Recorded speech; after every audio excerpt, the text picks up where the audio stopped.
really yesterday I was feeling really bad. Today I can control it. Um okay guys, so this is what we are going to learn today. We have a new topic.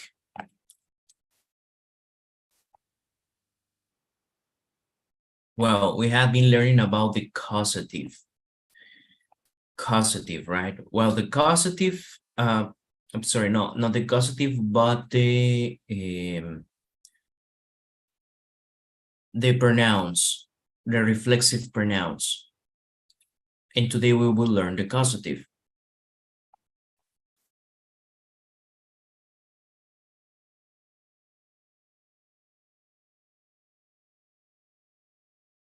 So if I'm not wrong, we hadn't seen this so far.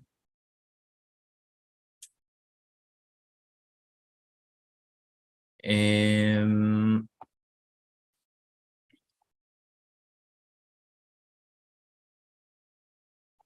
hold on there.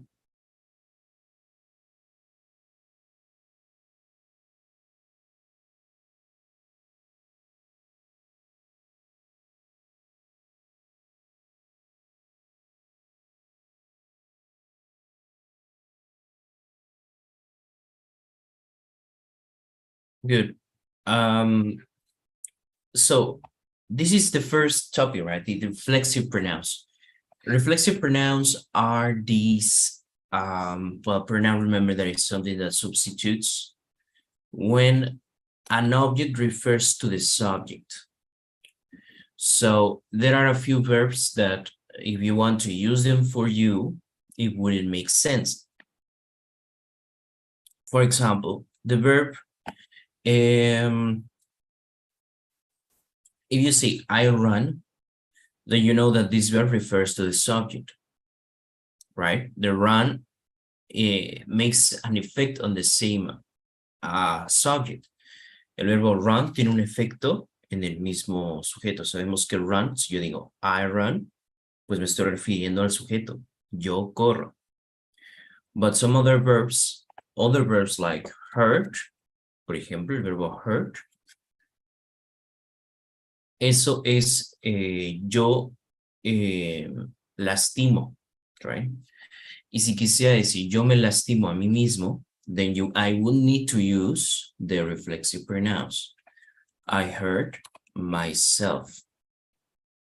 Myself, so that it's clear what I'm talking about. Entonces, simplemente poner I heard is not clear if you heard yourself. When you say I heard, you're talking about other person. I heard you, I heard her, I heard them. But if you want to talk about yourself, I hurt myself, me lastimé a mí mismo. También en inglés se puede decir I got hurt, que es como el verbo get hace que se refiera al mismo sujeto. Y es como decir me lastimé. I hurt myself or I got hurt. Okay, so in this case, the reflexive pronouns are used. We want to make clear who the object of the action is, and in this case, it's the same subject. Here we have the next examples. So it says, I like to challenge myself. So myself is because the subject is I, not others. No desafiar a otra persona, a mí mismo, right? I like to challenge myself by measuring my progress every week. Okay, so the reflexive pronoun for I is myself. You need to set a deadline for, and what is the reflexive pronoun that you think that we can use for you?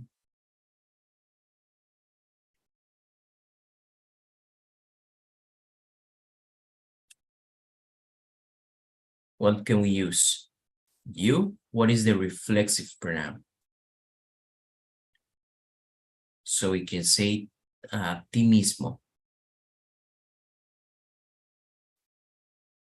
Yourself. Good. Yourself. Okay, this is the reflexive for you. You need to set a deadline. Deadline, you know, is the a date, limit, date. And all these phrases are about success and having success, etc. This one is deadline will be like fecha límite, a deadline. Okay, you use yourself. Necesitas ponerte a ti una fecha límite. Okay, he wasn't pleased with himself. Himself, pleased is like happy. He wasn't happy with himself when he heard criticism of his performance.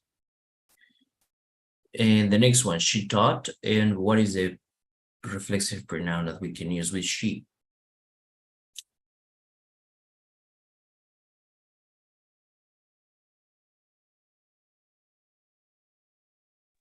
Herself. Herself, yes. She taught herself. Ella se enseñó a sí misma. The skills she needed to write essays. Okay, how about, okay, for we use ourselves, which is a pronunciation because some say our, but not our, we say our. We decided to enjoy ourselves only after we had studied for the test. These are the expression enjoy yourself,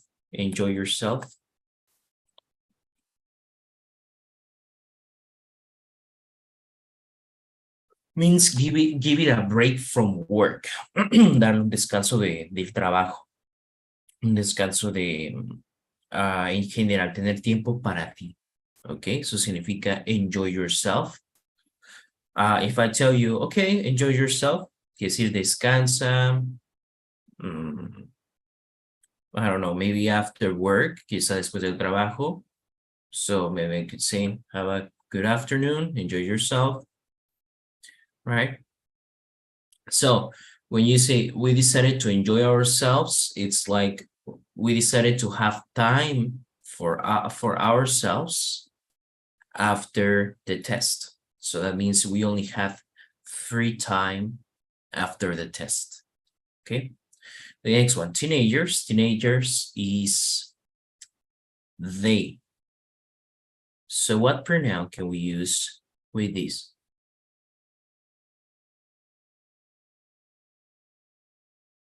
Teenagers can help.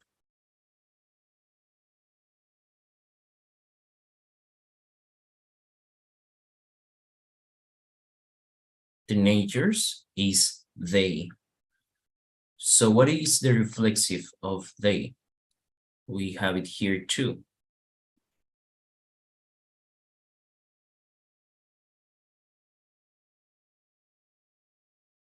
Themselves. Yes, themselves.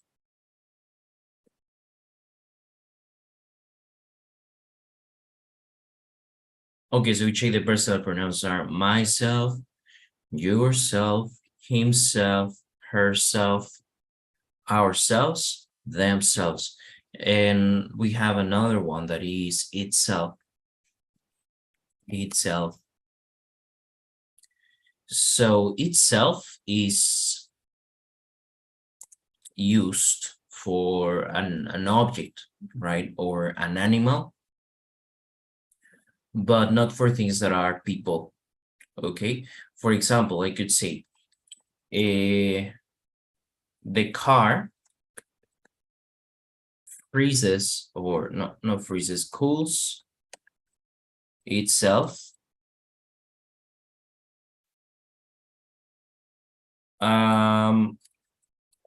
with the antifreezer. With antifreezer. El carro se enfría a sí mismo con anticongelante. So I'm saying that the car cools, not other things, but itself with antifreezer.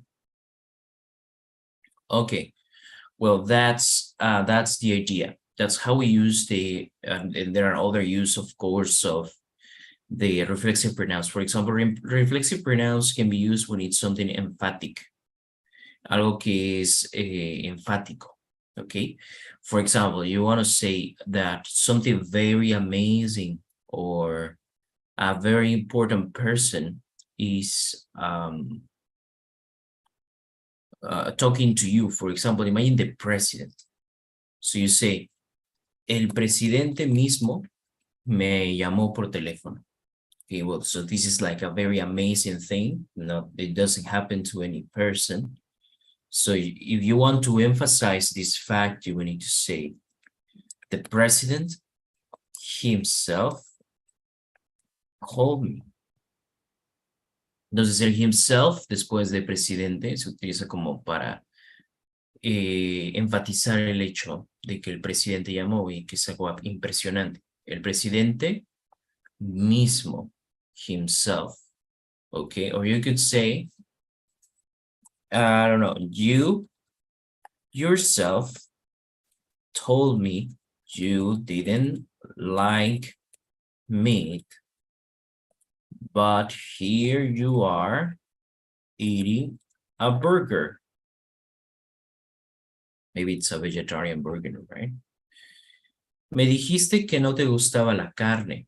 Tú mismo me dijiste, entonces pongo yourself because I'm emphasizing the subject, which is important. Tú mismo, you yourself told me you didn't like meat, pero aquí estás comiéndote una hamburguesa.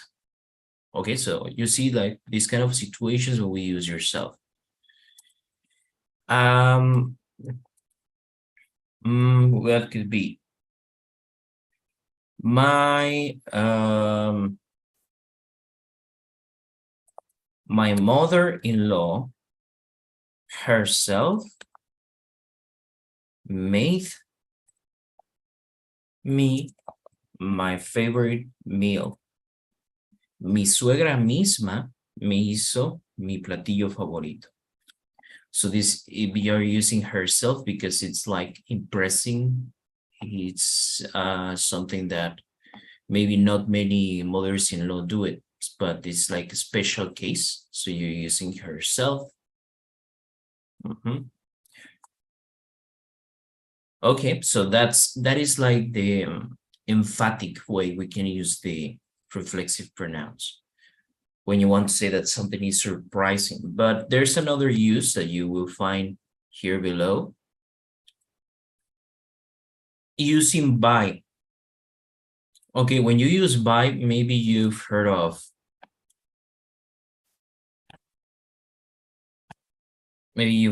the do it yourself. Así puede buscar en internet muchos videos con estas iniciales. El D, pues do it yourself. The do it yourself. Así, esto quiere decir do it yourself. So it's like hágalo usted mismo, right? In the category of videos on YouTube for do it yourself are crafts, son manualidades, right? Crafts, things you can do with them, things you have at home, boosting your creativity, like ideas, but all these things, you don't buy them. Those are things you have at home and you can do them yourself. So when I say do it by yourself or do it yourself, quiere decir hacerlo tú solo, tú mismo, ¿ok? Sin ayuda, o puede ser con ayuda, pero se refiere a no comprarlo, ¿ok? So you can use by in the expression, for example, I am by myself. It means I am alone. I am by myself means I am alone. Estoy solo. I'm by myself. I'm by myself. I'm alone. You are by yourself. You are alone. She is by herself. She is alone. Okay. So when you use the preposition by, it means that the person is alone. Okay. But you can also use it when you do something without the help of any person, sin la ayuda de alguna persona. Okay, so here the reflexive, for example, check. Nobody in the group had time to prepare, to work on the presentation, except Adrián and Stephanie. Nadie hizo el trabajo excepto Adrián y Stephanie. Entonces dirían, they worked on it by themselves. Trabajaron en el proyecto, en la presentación, ellos solos, por sí mismos. Okay. So please help me with number 2. It says he didn't have help writing his essays for school. So nadie le ayudó a escribir sus ensayos. So he did them. Them se refiere a los ensayos. Bueno, puedo escribirlo. He did his essays. ¿Cómo podría decir él solo? By himself. Exactly, by himself. He did his essays by himself. Okay, the next one is nobody helped Cristina do the project. Nadie ayudó a Cristina, por lo tanto, Cristina lo hizo sola. How can we see that? Cristina done the project by herself. Very well, by herself. Good. None of my friends wanted to study with me yesterday, so I studied By myself. by myself. Very good. So that means alone. My sister and I didn't do our exchange programs together, so we did it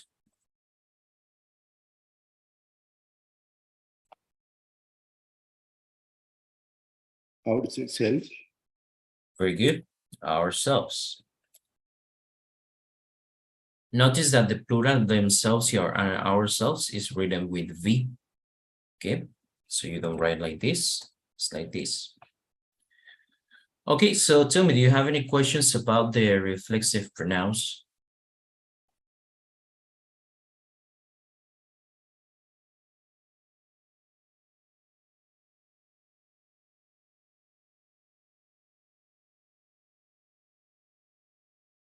No, teacher.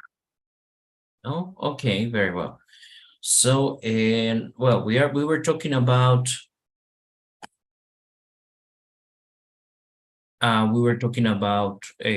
progress, achievements, right? And I would like to show you the next video. It's from these. Okay.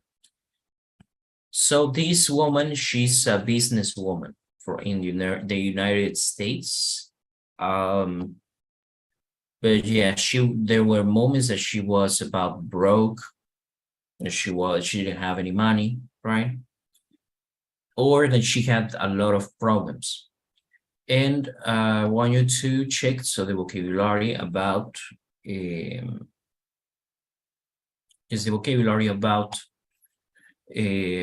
success. So this is the topic, right? The secret to success. What is the meaning of being successful, right? So the first thing we can think is the money. If you have money, you are successful. You don't have money, you're not successful. But this talk is going to tell you something different. And these TED Talks, you can find, if you have a Spotify, you can check the podcast. So there's something really good.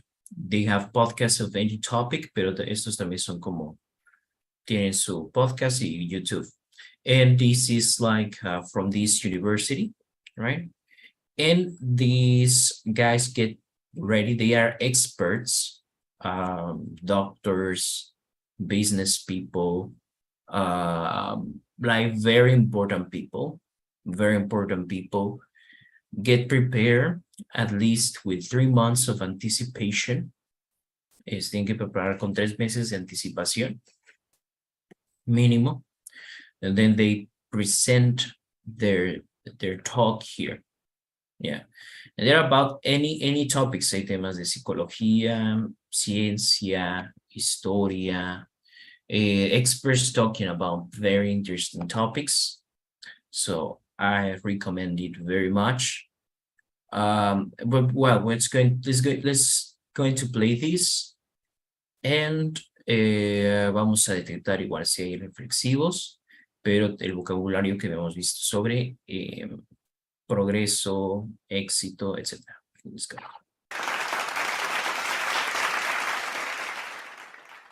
I was born a twin. And growing up, I had a lot in common with my twin sister. But when we were kids, we took the standardized IQ test. And they told me, Can you hear the video? Yes, Yeah. teacher. you're not the smart one. I was surprised because genetically we were the same. I don't know if that test was correct. And I don't care. Because at an early age, I decided I was going to control my destiny, and I was determined to be successful. My teachers said that in order to be successful, I had to excel at the 3 R's: reading, writing, and arithmetic. Only later did I learn that only one of those actually started with an R. There was one other R that I needed in order to be successful. And it's not what you think, but it's what all of the successful people I know have.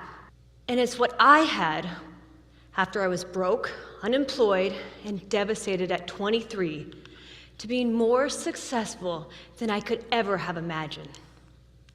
And the 4th R is called resilience. Resilience is such a key part of being successful. You don't need to be the smartest, you don't need to be the hardest working, and you don't need to have the highest IQ. Have you ever failed?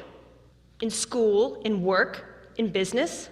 Well, if you have, great, because you are one step closer, because failure is essential to mastering resilience. I was watching an episode of The Biggest Loser recently, and it reminded me of my dad. Not because my dad's trying to lose weight on TV for money, but because early on, when I was a kid, he used to ask me, Kim, what's the worst thing that happened to you today? That's kind of a weird thing to ask. But he did it for a purpose. He was building my resilience. He was making me stronger. So I'd tell him the worst thing that had happened to me that day. You'll never believe it, Dad. Wait till you hear this. And recently I called him. I told him, Dad, you'll never believe what happened to me today. We won a big contract. But one of my key engineers had left. How was I going to build it? I was actually proud of myself. There's no way he could top that. He said, Kimmy, I'm so glad you called me. One of my companies can't make payroll, and I was going to call you for a loan. What? He won that, and I was a loser. What my dad taught me early on is that failure hurts badly. But when you get knocked down, you have to get up again and keep going. I had my worst failure at age 23, right after I graduated from Pepperdine. I went to work for a hot internet startup in Los Angeles. It was a job of my dreams. I called all of my friends. I said, I'm going to be a dot-com millionaire. You guys need to come work with me. We can all be millionaires. What could go wrong? It was right after Yahoo had gone public, and I was confident Yahoo would be the biggest search engine forever. It was like being on a rocket ship. But unfortunately, that rocket ship crashed, and I was devastated. In an instant, someone had erased my career, my identity, and my future. I had to lay off all of my friends. And eventually I was laid So layoff means despedir, right? Fire, layoff. off too. I couldn't believe it. I didn't know what I was going to do. I didn't have anyone to call because my friends who I'd promised to become dot-com millionaires now were actually broke. Not even a Hallmark card can help that. I was broke, unemployed, and devastated. The average 23-year-old is only one of these things, and I was all three. I wanted to go home, go to bed, pull the covers over my head, and have an affair with Ben and Jerry. I had hit rock bottom. And I also hit the bottom of the pint of Rocky Road.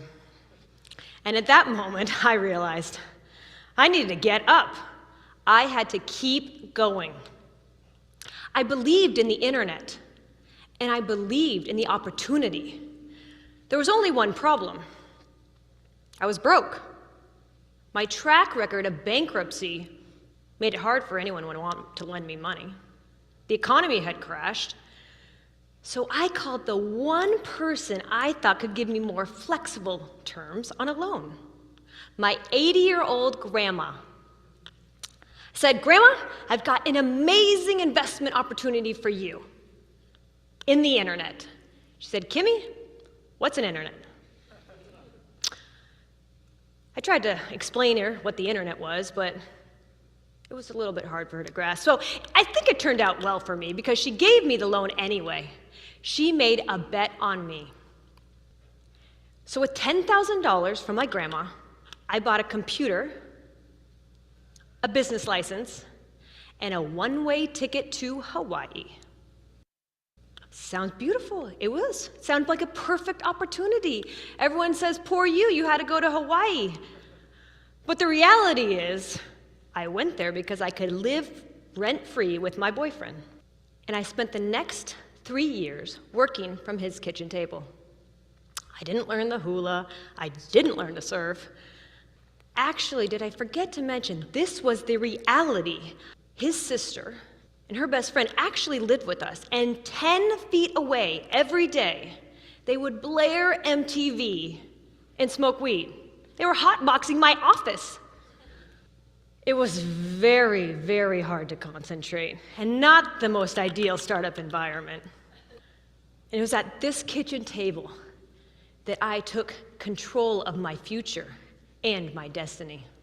After 5 years, the company had grown to $100 million, which I sold in 2008 and sold again in 2014 for $235 million. It was at this time that I learned resilience, and that resilience was a muscle that you could strengthen and build.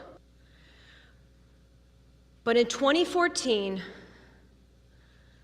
that muscle was about to be tested to its breaking point.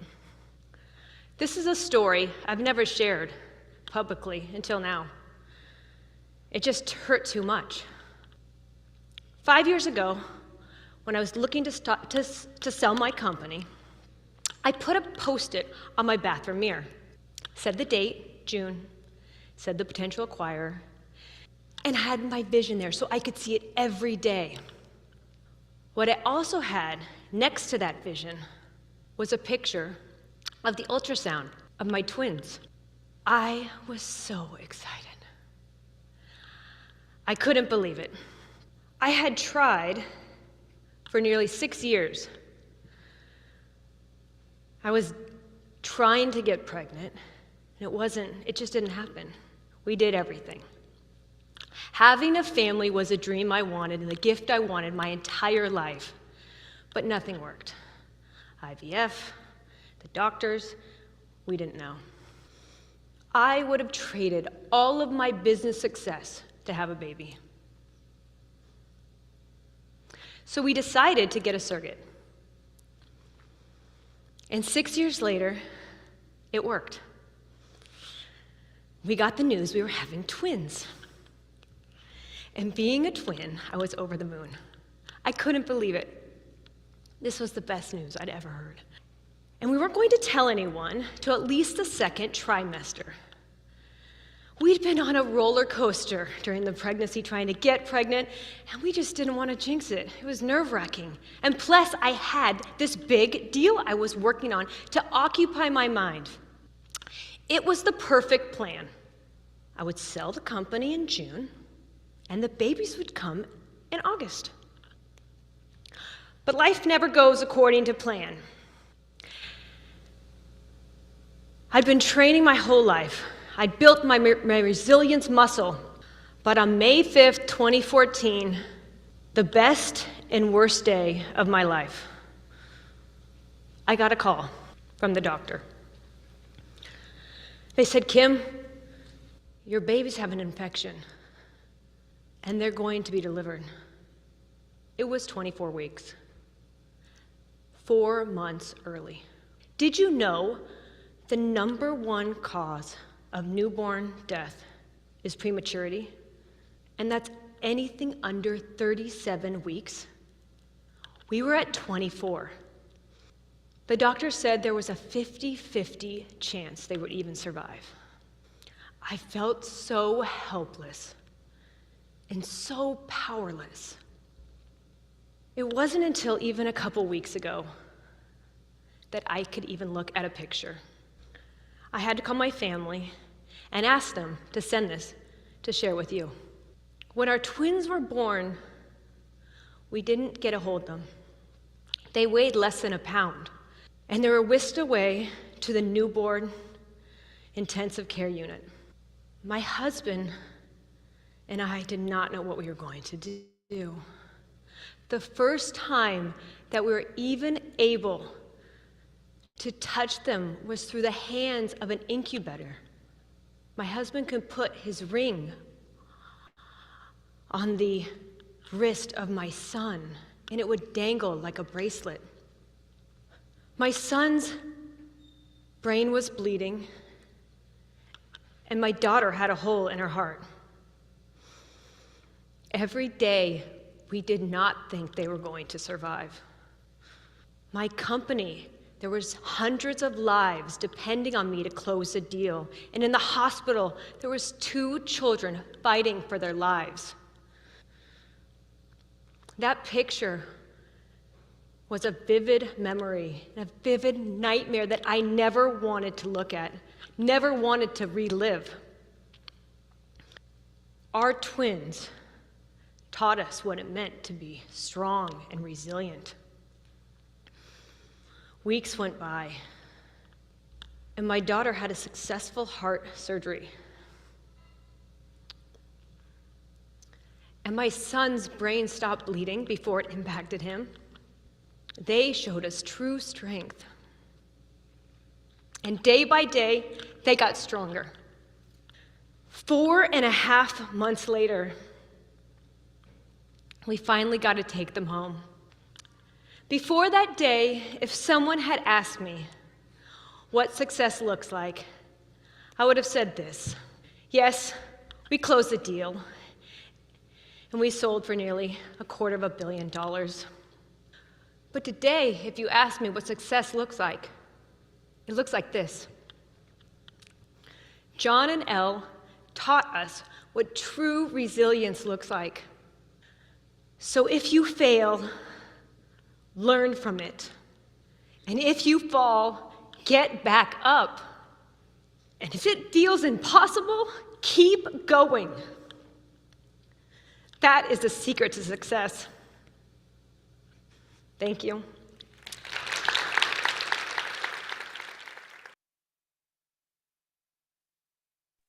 Okay, so now with this, it's like kind of inspirational thing, right? She had problems with her babies. She had problems with her company. She was broke once, meaning no money. She invited her friends to join her company, or a company that was Yahoo. Then you know that Google appears. So when Google appears, Yahoo becomes nothing, right? Right now, no one uses Yahoo. Maybe you have an email or something, but people only use Google, Google services. So yeah, that's how they got like very, they got into problems, right? Because of this. All right, but with this, I would like to show you the next topic. Okay, the next topic that we are going to check that is very important.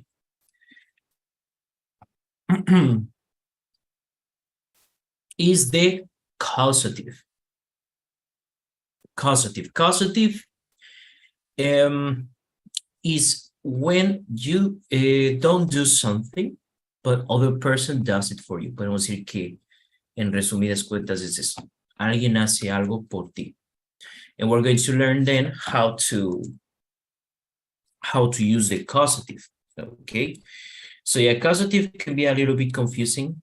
The structure is a little bit weird. No es como que se pueda traducir literalmente. But this is like very common and super useful in English.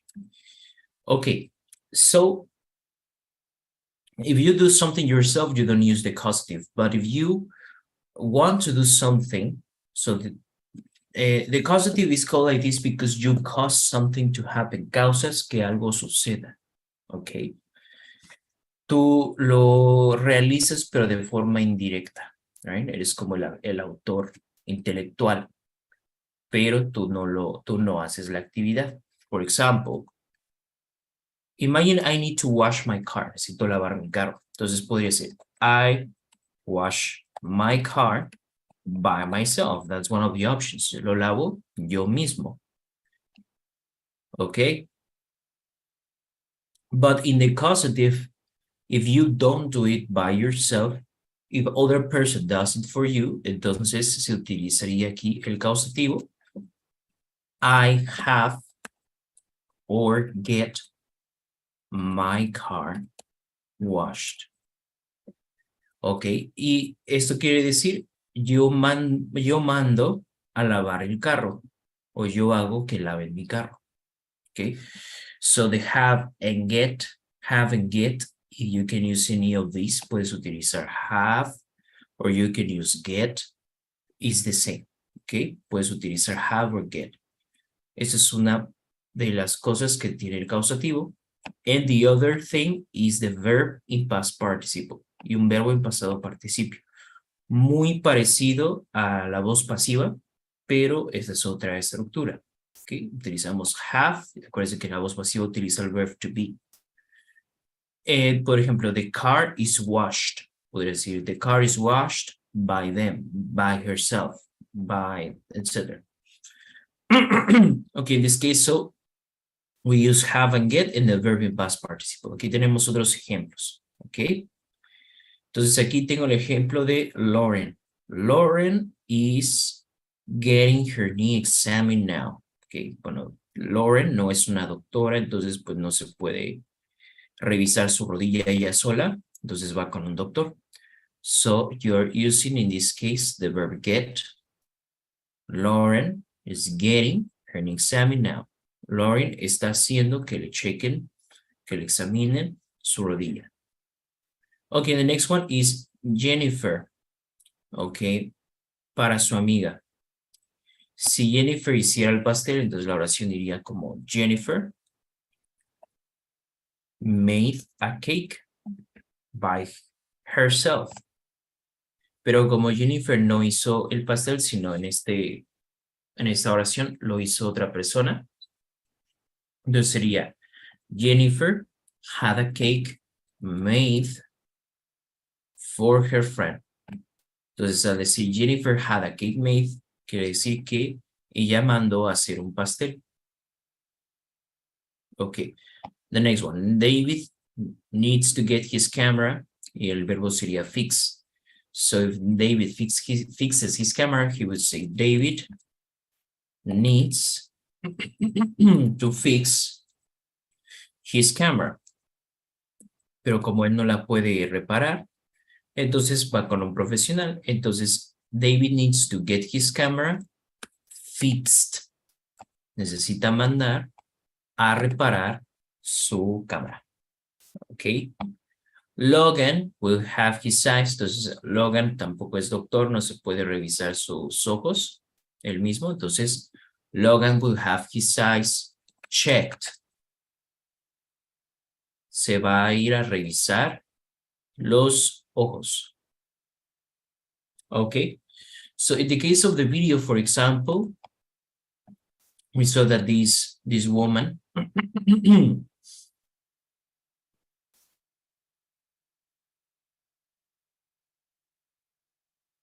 okay, so she had like a test for the QI,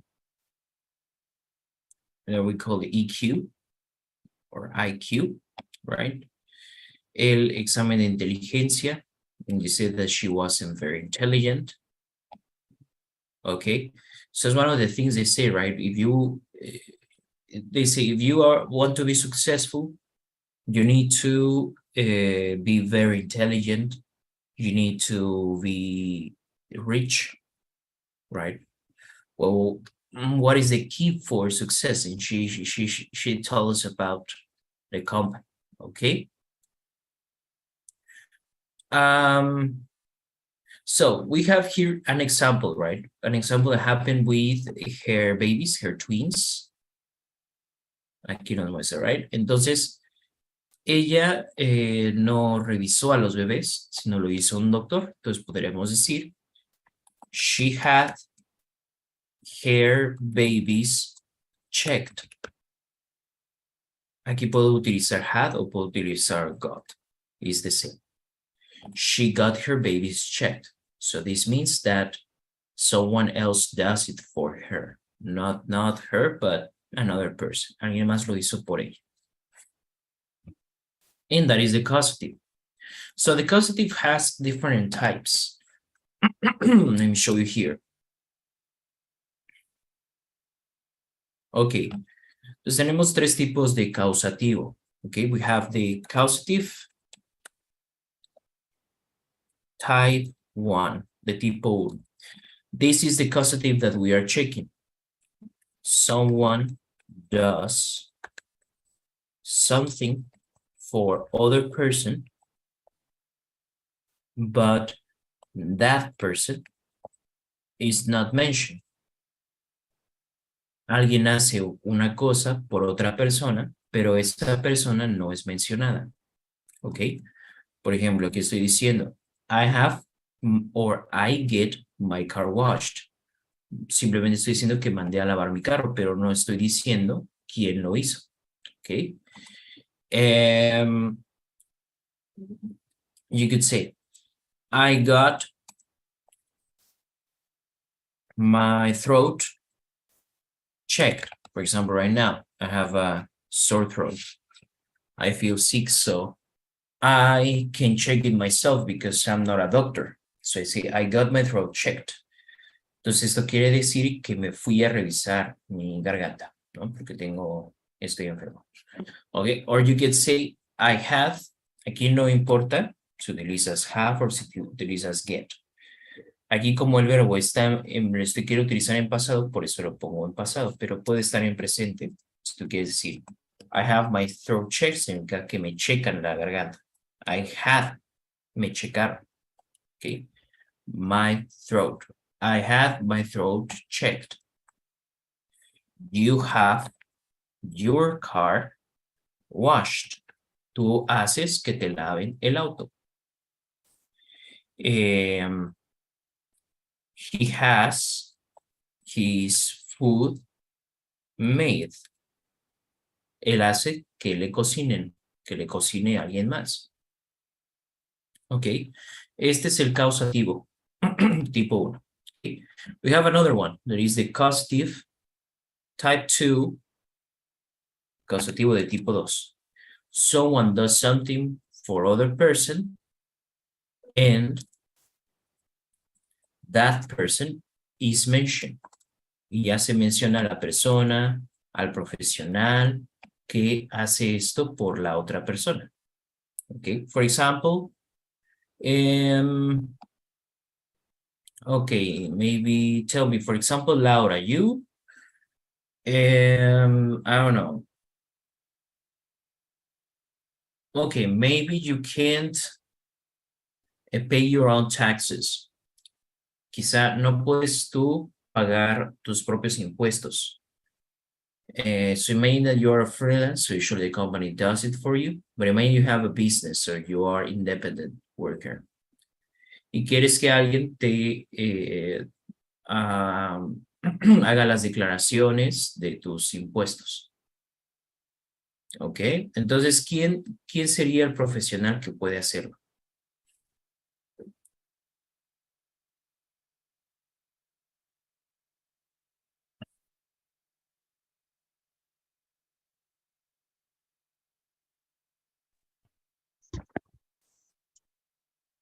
Okay, or any idea who can An do it? accountant. Exactly, very well. Y aquí es donde vamos a utilizar esta segundo tipo de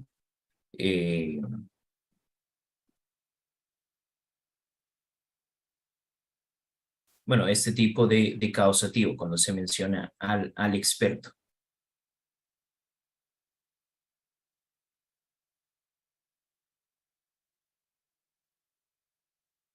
Okay. So you could say in this case,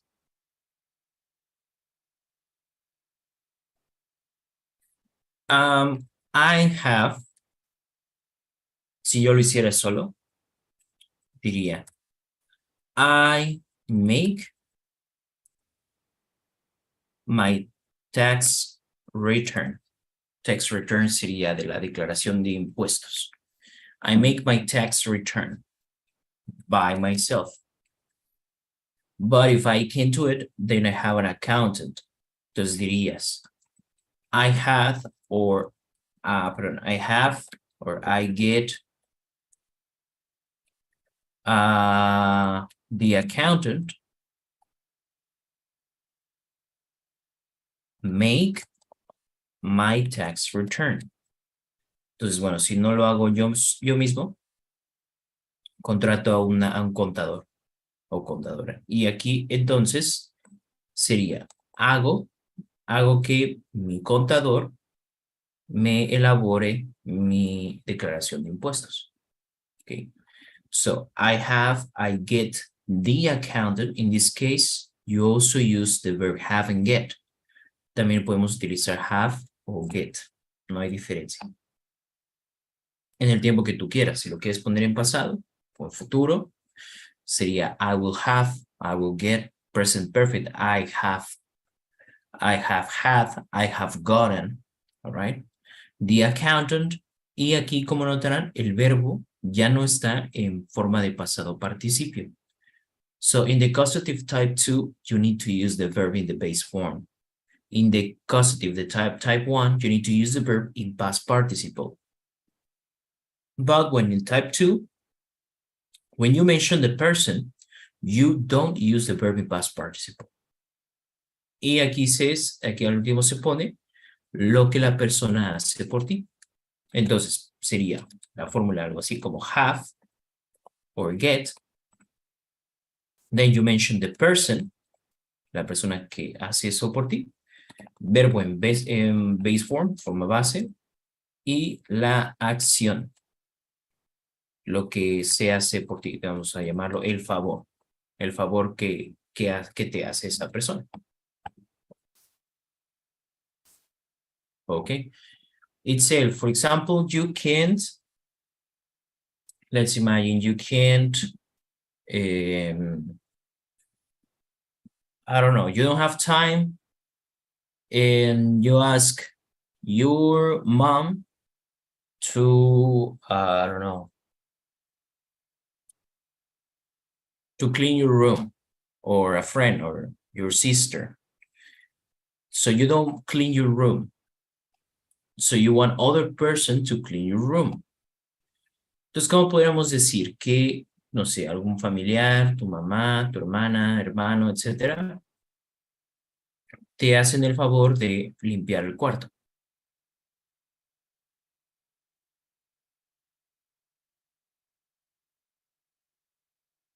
So you would say, por ejemplo, hice que me limpiara el cuarto. Podemos decir, I had or I got my sister.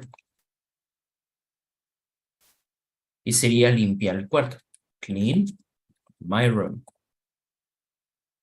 I got my sister, clean my room. Hice que mi hermana limpiara mi cuarto. Okay. So in the causative type 2, remember that you mention the person that does it for you. The next one is the causative type 3. In the causative type 3 is very similar to the type 2, pero causative type 3 has a slight difference. Is when someone does something for other person that is mentioned, but it feels obliged, pero se siente obligada esa persona. Puede ser que porque sea una persona con autoridad.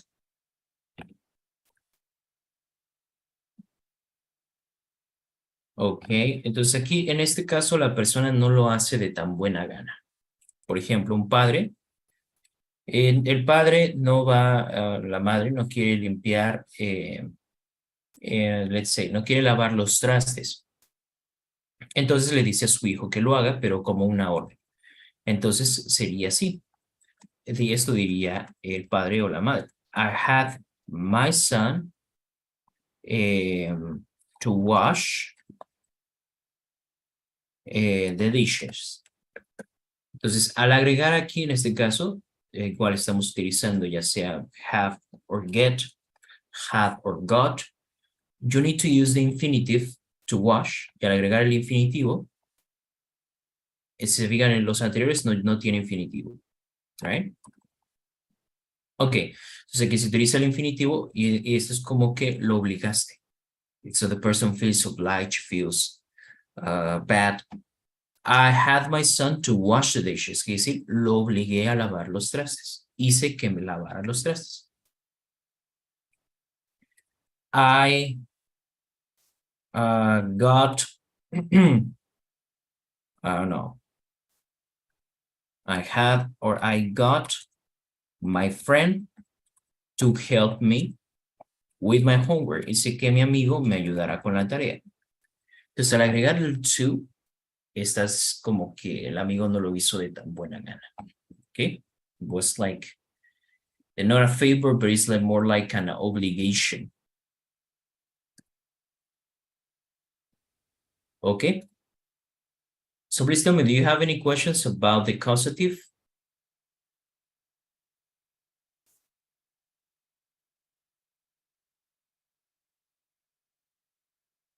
Any questions?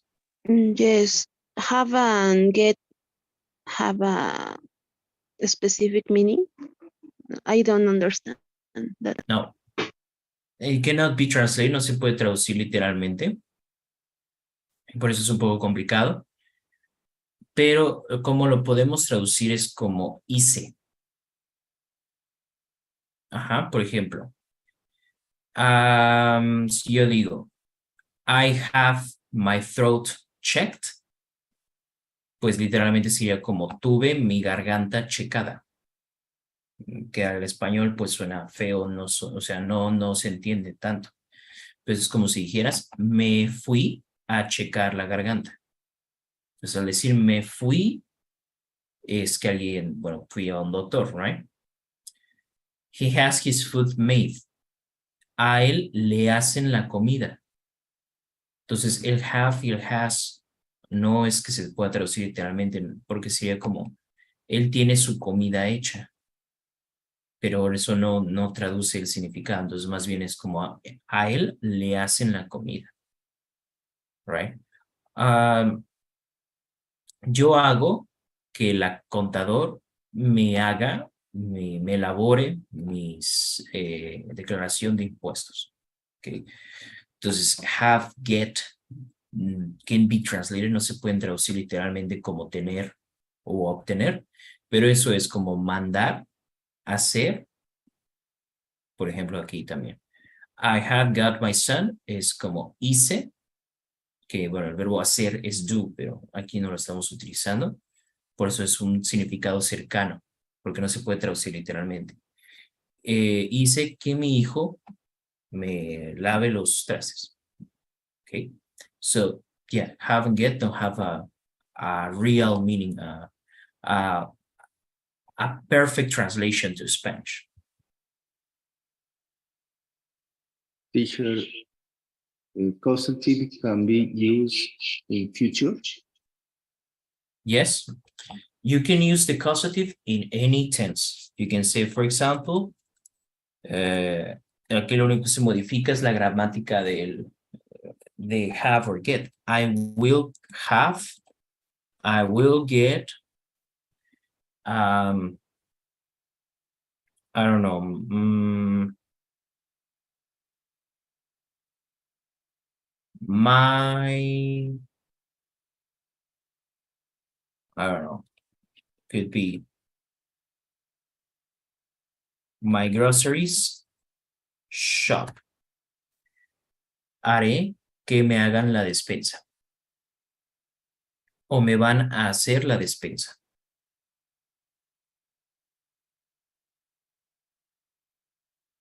Okay.